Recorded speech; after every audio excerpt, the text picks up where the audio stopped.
जय श्री राम। लोकाभिरामं रणरंगधीरं राजीवनेत्रं रघुवंशनाथं कारुण्यरूपं करुणाकरं तं श्रीरामचंद्रं शरणं प्रपद्ये। जय श्री राम। सुनि राजा अति अप्रिय माने, हृदय कंप मुख दुति कुमलानी। चौथे पन पायऊ सुतचारी, विप्र बचन नहीं कहे विचारी। इस अत्यंत अप्रिय वाणी को सुनकर राजा का हृदय कांप उठा और उनके मुख की कांति फीकी पड़ गई। उन्होंने कहा, हे ब्राह्मण, मैंने चौथे पन में 4 पुत्र पाए हैं। आपने विचार कर बात नहीं कही। मांगे हूँ भूम धेनु धन कोसा, सरवस देहु आज सहरोसा।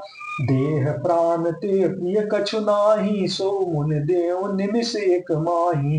हे मुनि, आप पृथ्वी, गौ, धन और खजाना मांग लीजिए।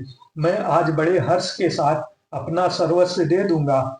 देह और प्राण से अधिक प्यारा कुछ नहीं होता, मैं उसे भी एक पल में दे दूंगा। सब सुत प्रिय मोहि प्राण की नाई, राम देत नहीं बनई गोसाई। कह निश्चर अति घोर कठोरा, कह सुंदर सुत परम किशोरा। सभी पुत्र मुझे प्राणों से प्यारे हैं, उसमें भी हे प्रभु, राम की तो किसी प्रकार भी देते नहीं बनता। कहाँ अत्यंत डरावने और क्रूर राक्षस, और कहाँ परम किशोर अवस्था के बिल्कुल सुकुमार मेरे सुंदर पुत्र। सुनन गिरा प्रेम रस साने, हृदय हर्ष माना मुनि ज्ञानी। तब वशिष्ठ बहुविध समुझावा, नित संदेह नाश कह पावा। प्रेम रस से सनी हुई राजा की वाणी सुनकर ज्ञानी मुनि विश्वामित्र जी ने हृदय में बड़ा हर्ष माना। तब वशिष्ठ जी ने राजा को बहुत प्रकार से समझाया, जिससे राजा का संदेह नाश को प्राप्त हुआ। अति आदर दो तनय बुलाए, हृदय लाई बहु बात सिखाए। मेरे प्राण नाथ सुत दो, तुम मुनि पिता आन नहीं को। राजा ने बड़े ही आदर से दोनों पुत्रों को बुलाया और हृदय से लगाकर बहुत प्रकार से उनकी शिक्षा दी। फिर कहा, हे नाथ, ये दोनों पुत्र मेरे प्राण हैं। हे मुनि, अब आप ही इनके पिता हैं, दूसरा कोई नहीं। मंगल भवन मंगलहारी, द्रवम सुदशरथ अजिर बिहारी। सौंपे भूप ऋषि सुत, बहुविध देई आशीष। जननी भवन गए प्रभु, चले नारी पद शीस। राजा ने बहुत प्रकार से आशीर्वाद देकर पुत्रों को ऋषि के हवाले कर दिया। फिर प्रभु माता के महल में गए और उनके चरणों में सिर नवाकर चले। पुरुष सिंह दो वीर, हरस चले मुनि भय हरन। कृपा सिंधु मत धीर, अखिल विश्व कारण करन। पुरुषों में सिंह रूप दोनों भाई राम लक्ष्मण मुनि का भय हरने के लिए प्रसन्न होकर चले। वे कृपा के समुद्र, धीर बुद्धि और संपूर्ण विश्व के कारण के भी कारण हैं। अरुण नयन उर बाहु विशाला, नील जलज तनु श्याम तमाला। कटिपट पीत कसे बर भाथा, रुचिर चाप सायक दुई हाथा। भगवान के लाल नेत्र हैं, चौड़ी छाती और विशाल भुजाएं हैं। नील कमल और तमाल के वृक्ष की तरह श्याम शरीर है। कमर में पीतांबर पहने और सुंदर तरकस कसे हुए हैं। दोनों हाथों में क्रमशः सुंदर धनुष और बाण है। श्याम गौर सुंदर दो भाई, विश्वामित्र महानिधि पाई। प्रभु ब्रह्मण्य देव मैं जाना, मोहि निति पिता तजौ भगवाना। श्याम और गौर वर्ण में दोनों भाई परम सुंदर हैं। विश्वामित्र जी को महान निधि प्राप्त हो गई। वे सोचने लगे, मैं जान गया कि प्रभु ब्राह्मण देव ब्राह्मणों के भक्त हैं। मेरे लिए भगवान ने आप अपने पिता को भी छोड़ दिया। चले जात मुनि दीन दिखाई, सुनि ताड़का क्रोध करिधाई। एक कहीं बान प्राण हर लीना, दीन जानते निज पद दीना। मार्ग में चले जाते हुए मुनि ने ताड़का को दिखलाया। शब्द सुनते ही वह क्रोध करके दौड़ी श्री राम जी ने एक ही बाण से उसके प्राण हर लिए और दीन जानकर उसको निज पथ अपना दिव्य स्वरूप दिया। तब ऋषि निज नाथहि जिय चीनी, विद्या निधि कहूँ विद्या दीनी। जाते लागन छुआ क्षुधा पिपासा, अतुलित बल तनु तेज प्रकाशा। तब ऋषि विश्वामित्र ने प्रभु को मन में विद्या का भंडार समझते हुए भी लीला को पूर्ण करने के लिए ऐसा विद्या दी जिससे भूख प्यास न लगे और शरीर में अतुलित बल और तेज का प्रकाश हो।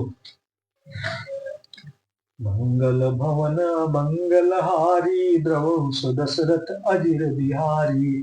आयुध सर्व समर्पित प्रभु निज आश्रम आनी, कंद मूल फल भोजन दीन भगत हित जानी।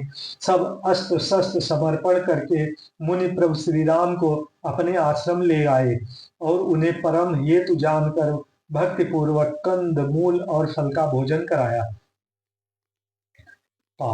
प्रात कहा मुनि सन रघुराई, निर्भय यज्ञ करहु तुम जाई।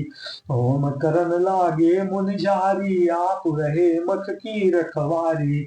सवेरे श्री रघुनाथ जी ने मुनि से कहा, आप जाकर निडर होकर यज्ञ कीजिए। यह सुनकर सब मुनि हवन करने लगे। आप श्री राम जी यज्ञ की रखवाली पर रहे।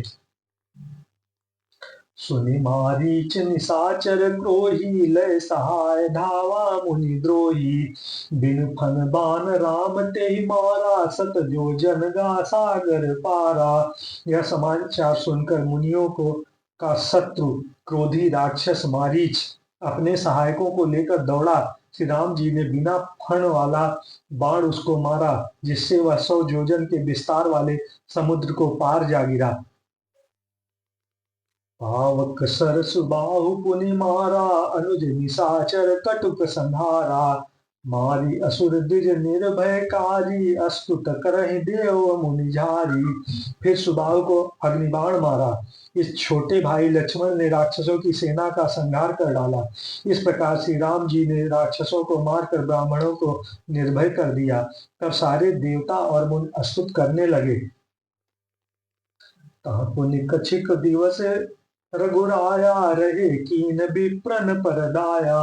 भगत हेतु बहु कथा पुराना, कहे विप्र यद्यपि प्रभु जाना। श्री रघुनाथ जी ने वहां कुछ दिन और रहकर ब्राह्मणों पर दया की। भक्ति के कारण ब्राह्मणों ने उन्हें पुराणों की बहुत सी कथाएं कही, यद्यप प्रभु सब जानते थे। तब मुनि सादर कहा बुझाई, हरित एक चरित एक प्रभु देखहि जाई। धनुष यज्ञ मुनि रघुकुल नाथा, हरष चले मुनिवर के साथा। तदंतर मुनि ने आदर पूर्वक समझा कर कहा, हे प्रभु, चलकर एक चरित्र देखिए। रघुकुल के स्वामी श्री रामचंद्र जी धनुष यज्ञ की बात सुनकर मुनि श्रेष्ठ विश्वामित्र के साथ प्रसन्न होकर चले। आश्रम एक दीख मग माही, खग मृग जीव जंतु तह नाही। मुनि पूछा मुनि शिला प्रभु देखी, सकल कहा मुनि कथा विशेषी।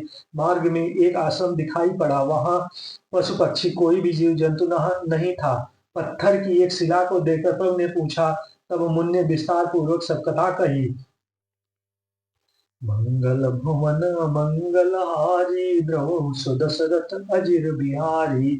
गौतम नारी श्राप बस उपल देह धरि धीर, चरण कमल रज चाहती कृपा करहु रघुवीर। गौतम मुनि की स्त्री अहल्या साप बस पत्थर की देह धारण किए और बड़े धीरज से आपके चरण कमलों की धूल चाहती है। हे रघुवीर, इस पर कृपा कीजिए। पर सद पद पावन शोक न सावन, प्रकट भई तप पुंज सही।